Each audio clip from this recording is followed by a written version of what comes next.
Have you ever watched a Star Wars, seen one of these signs, and wish you were able to translate them? Do you want to impress your friends during your next trip to Galaxy's Edge? Today, I'm going to be teaching you how to master Aurebesh, which is the most common writing system in all of Star Wars. Before we begin, I'd love to thank today's sponsor, Incogni. They help protect your personal data online. More on them soon. So there are a couple important things to understand before learning Aurebesh. Many people describe Aurebesh as the Star Wars language. However, Aurebesh is actually a writing system. The second thing is the written galactic basic standard language, aka English in Star Wars, is basically our Greek alphabet. No one writes with the Greek alphabet in our day-to-day, but it makes for pretty cool names. No one writes in English in Star Wars in most circumstances, but it makes for cool names. It's like saying C-3PO instead of Kresh 3 Peth Osk, and R2-D2 instead of Resh 2 Dorn 2. And in the Greek alphabet context, sororities and fraternities sound out the letters like Delta Nu. Also, the first two letters of Aurebesh are Auric and Besh, and both are combined to make the word Aurebesh. Just like in the English alphabet, A and B, alpha and beta in the Greek language, come together to make alphabet. Alpha, beta, alphabet. In the context of written English letters in Star Wars, like X-Wing, like B-Wing, the names of most ships, those letters are part of the High Galactic Alphabet, which is what we know of as our basic English alphabet. Not only does Aurebesh contain the 24 letters of the English alphabet translated directly from each letter, you also start getting into double letters like CH or NG, which form to make one letter in Aurebesh. It gets a little confusing, but we're not going to dive that deep yet. Aurebesh also has number translations, but again, we're going to get into that later. For now, we're just learning the basic numbers. Number 1, the best way to learn something is to physically write it down. My best advice when first learning Aurebesh is to grab a giant dry erase board and a black dry erase marker, write out the Aurebesh alphabet, and then write the translated letters underneath. You can just look up Aurebesh letters, and then you'll be able to find one on Wikipedia, which is where I got mine from, and just write down, again, each letter and then the English letter underneath.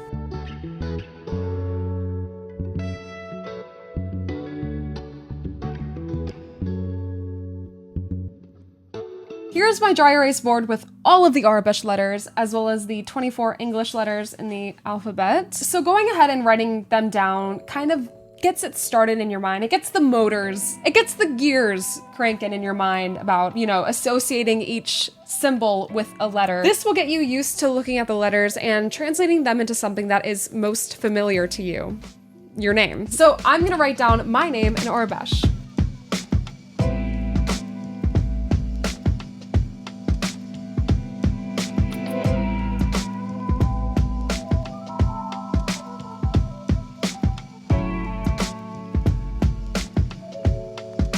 So this says C-A-R-L-Y, then K-I-N, and then G.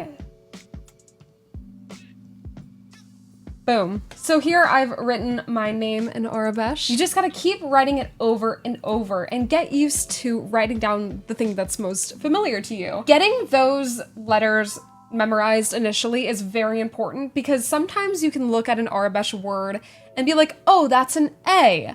Oh, that says A multiple times. It's kind of like playing guess the phrase on Wheel of Fortune. You have core letters memorized and you can put them into spots, and then sometimes you can easily figure out a word through doing that. Aurebesh is all over Star Wars media, hidden in plain sight. But did you know there might be hidden data about you online? Data brokers store your online information and sell it, and Incogni helps you remove it. I actually ran into this recently. I started getting weird spam calls from unknown numbers on my phone. I mean, this was constant. It was happening every single day. And when I looked it up, I found out my personal data and my phone number was found on multiple websites. And that's when I found Incogni. Incogni automatically contacts these data brokers and forces them to remove your private information so you don't have to do it yourself. Even if you haven't noticed anything shady yet, companies are constantly collecting your data. Think about it. Have you ever looked something up and then all of a sudden you see ads popping up for it everywhere. Like you searched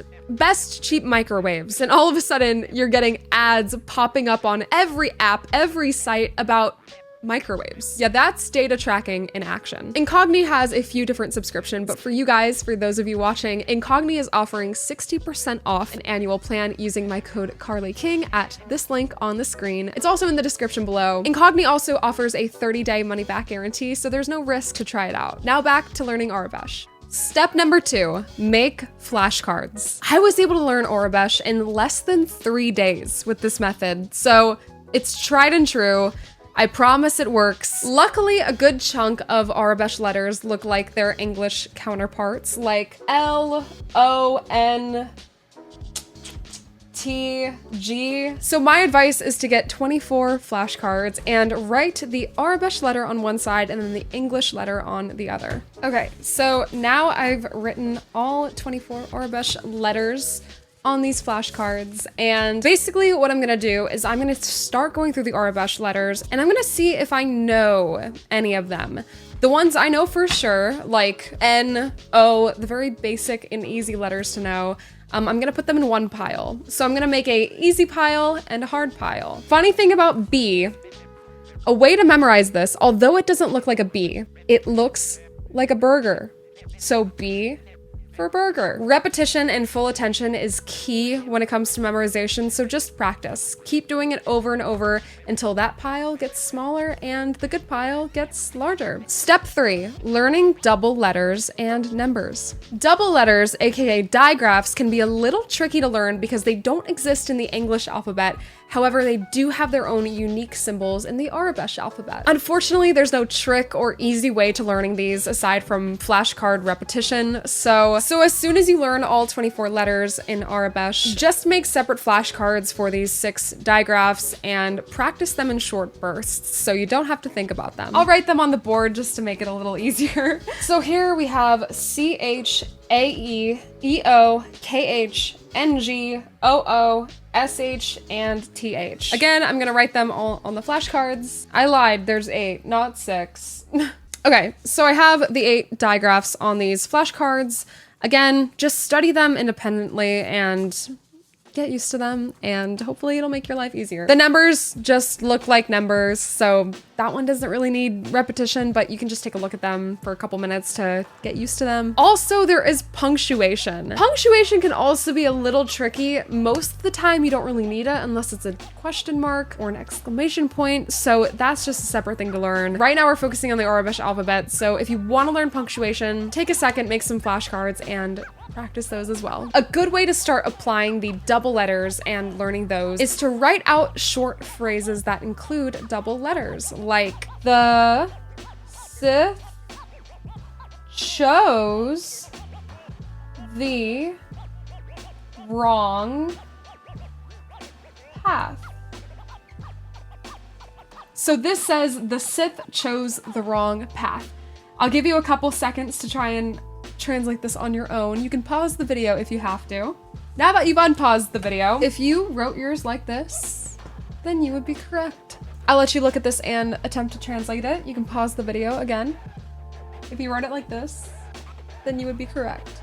She took the crate dragon. Again, writing out sentences like these and translating them directly onto the board, it makes it a whole heck of a lot easier. It's just a pretty quick way to learn. It gets you thinking. The more you see and write them in context, the more natural they'll feel. Step number 4, online quizzes. A great way to practice what you know is through online quizzes. One I found very helpful when learning was the Aurebesh trainer on aurebesh.org. They have one where you can read a word in Aurebesh and translate it to English, and then they have one where you have to translate English words into Aurebesh, which is a little bit tougher, but both are very beneficial and can help you learn very quickly. Step number 5, go outside and practice it. As I said at the start of this video, a fun reason to learn Aurebesh is just to impress your family and friends. And also it's a fun way to just immerse yourself a little bit more in the world of Galaxy's Edge if you're able to go. If you can't go, that's totally fine. Luckily, I live near Disneyland, so let's go out and test our knowledge.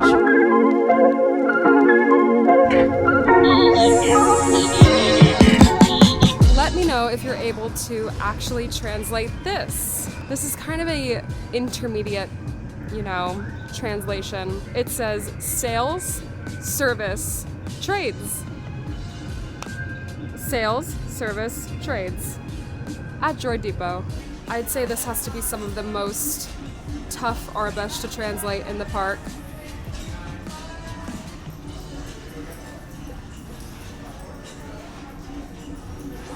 I'll give you a second to think about it.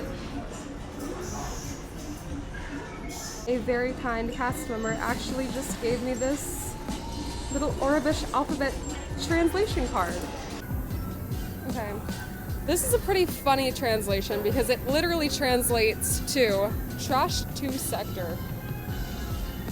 And then it shows the sector where the trash is gonna go, the number.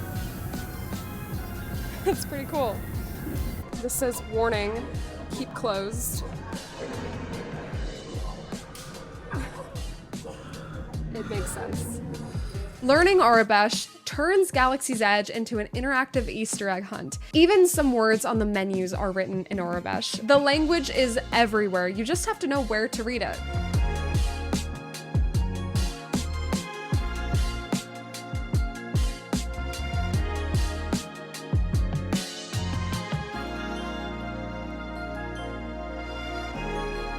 You know, it's so cool when we find hidden Aurebesh. Like, I was looking around in this area for a couple minutes, but I couldn't find anything. But this says F-U-E-L, fuel. So I'm guessing this is fuel for those guys.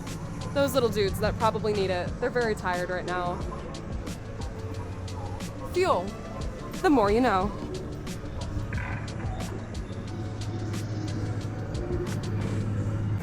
This is interesting. I'm in Black Spire Outpost by the bathrooms, and I never noticed this Aurebesh. It says, warning, this water is not safe to... This water is not safe to consume for... I don't know. You can help me translate the rest of this. That's so funny. What's wrong with this water? This is actually so cool. The Aurebesh translation cards that one cast member gave me actually have Aurebesh on the front. One says Falcon, R2-D2, C-3PO, and Chewbacca. That is so cool. But if anyone wants one, let me know. Not only can you translate Aurebesh in places like Galaxy's Edge, but even in video games like Star Wars Outlaws, for example. They have hidden Aurebesh around the world that can help you just immerse yourself a little bit more into the world. It can just aid the story a little bit more and make you feel more a part of the universe. And of course, the shows and movies have Aurebesh. For example, can you translate the signage on the planet Daiyu in Kenobi? This one on the left says market, and I'll let you go ahead and pause and translate the rest of these. Now I'll let you pause and translate this one. Of course that says wanted, Obi-Wan Kenobi, and then I will let you translate the rest of that. Now, with all of these tips, you can start reading and writing Aurebesh like a true Star Wars civilian. Whether you're decoding signs at Galaxy's Edge or writing secret Star Wars messages to your friends, you've officially taken your first steps to a larger world. I'm proud. Hopefully this video has helped you just a little bit more. Again, a big thank you to Incogni for sponsoring this video. All the information about that is found in the description below. Thank you guys for watching, and I hope you have a wonderful rest of your day, night, wherever you are, and may the Force be with you always. Bye.